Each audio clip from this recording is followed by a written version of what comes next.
그래서 뭐 많은 분들은 그렇게 얘기하죠. 뭐 평화를 원하면 전쟁을 준비하라.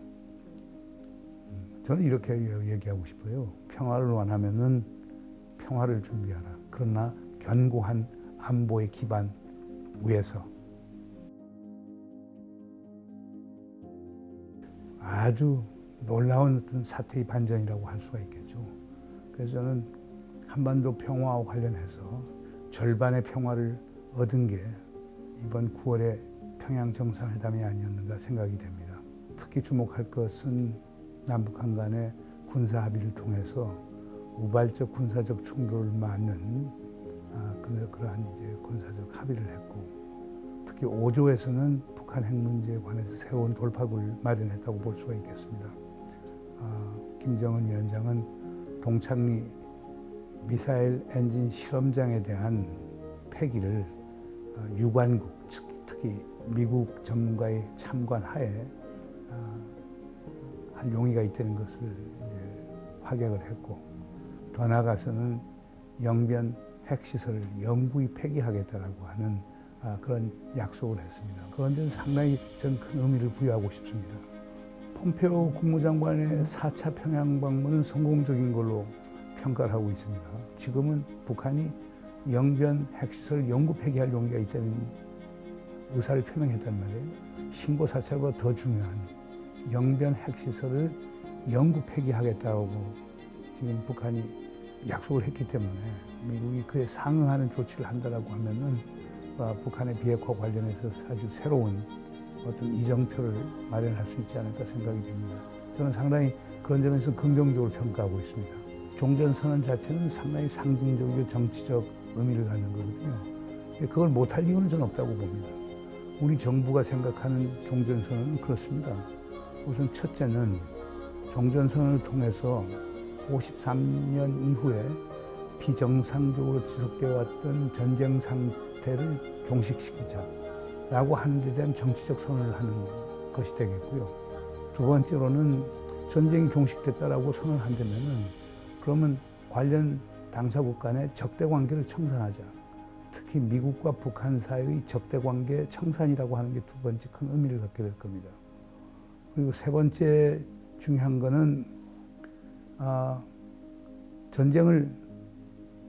전쟁 종식을 선언하고 적대 관계를 청산한다고 하더라도 당장 평화협정을 가질 수 있는 건 아니니까 그 공백기에는 기존의 정전협정 체제를 계속 유지하면서 그 안에서 군사분계선도 유지하고 유엔군 사령부도 유지하고 중립국 감시위원단도 유지를 함으로써 과도기적 평화를 관리해 나가자라고 하는 그 의미가 또 있는 거거든요. 그리고 마지막으로는 북한의 비핵화와 평화협정 체제를 어떻게 연계시켜 나가느냐. 요게 이제 네 번째 구성 요소가 될 것입니다. 19일 날 저녁이죠. 명나도에 있는 5일 경기장에서 간 집단 체조팀이 빛나는 조기 위에는 공연을 했습니다. 15만 평양 시민들이 거기에 운집해 있었죠. 거기서 우리 대통령께서 연설하면서 우리 이 한반도에 핵 위협과 핵무기는 더 이상 없는 그런 평화의 터전을 만들기로 김정은 위원장과 확약했다라고 하는 이런 발언을 딱 하니까 처음엔 주춤하더니만 바로 연이어서 15만 평양 시민이 엄청난 우리와 같은 그 환호를 보냈거든요. 우리가 보더라도 북한의 지도자와 그리고 북한의 시민들이 그 비핵화에 대한 의지를 공히 보인 거였다. 두 번째는 백두산 천지 간 거였죠. 두 정상이 장군봉에 올라서 또 백두산 천지에 내려가서 민족의 미래를 얘기하고 평화 번영의 미래를 같이 얘기했다는 것 상당히 인상적이었어요. 뭐 지금은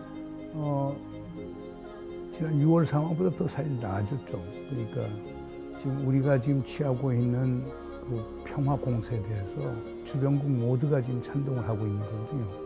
자, 북미 간 교착 상태도 우리 대통령이 평양 방문함으로써 해결이 됐고, 지금까지 북한에 대해서 가장 적대적인 자세를 보이던 일본의 아베 총리조차도 북한하고 정상회담할 용의가 있다. 전향적으로 나오고 있고, 그리고 우리 한국 정부가 대하는 일련의 정책들에 대해서 중국과 러시아는 지속적으로 지지를 표명해 왔어요. 이것은 결국에 뭘 의미하느냐? 뭐 과거에 있었던 코리아 패싱이다. 뭐 한국이 미중 사이에서 샌드위치가 됐다. 이런 비판을 완전히 불식시킨 것 아닌가 생각이 됩니다. 이번 9월 평양 방문이 그걸 웅변적으로 보여준 거라고 생각합니다. 한미 공조는 돈독하게 해나가지만 그 틀 안에서 남북 관계를 보다 과감하게 치고 나가면서 북미 관계, 북일 관계 개선하는 데 공헌을 하게 되면은 우리 대통령께서 평소 얘기하는 냉전 구조의 해체가 가시화될 거라고 보거든요. 그런 점에서는 우리가 보다 전향적인 자세를 표할 필요가 있다. 우리 대통령께서 프란체스코 교황의 평양 방문까지도 이제 권고할 것으로 알고 있는데 의미가 있다고 봅니다. 우리 교황하면 항상 평화의 메시지고 특히 한반도의 평화를 그동안 강력하게 희망해 왔기 때문에 교황의 평양 방문이라고 하는 건 아주 세계사적 의미를 갖는 거라고 할 수 있겠습니다.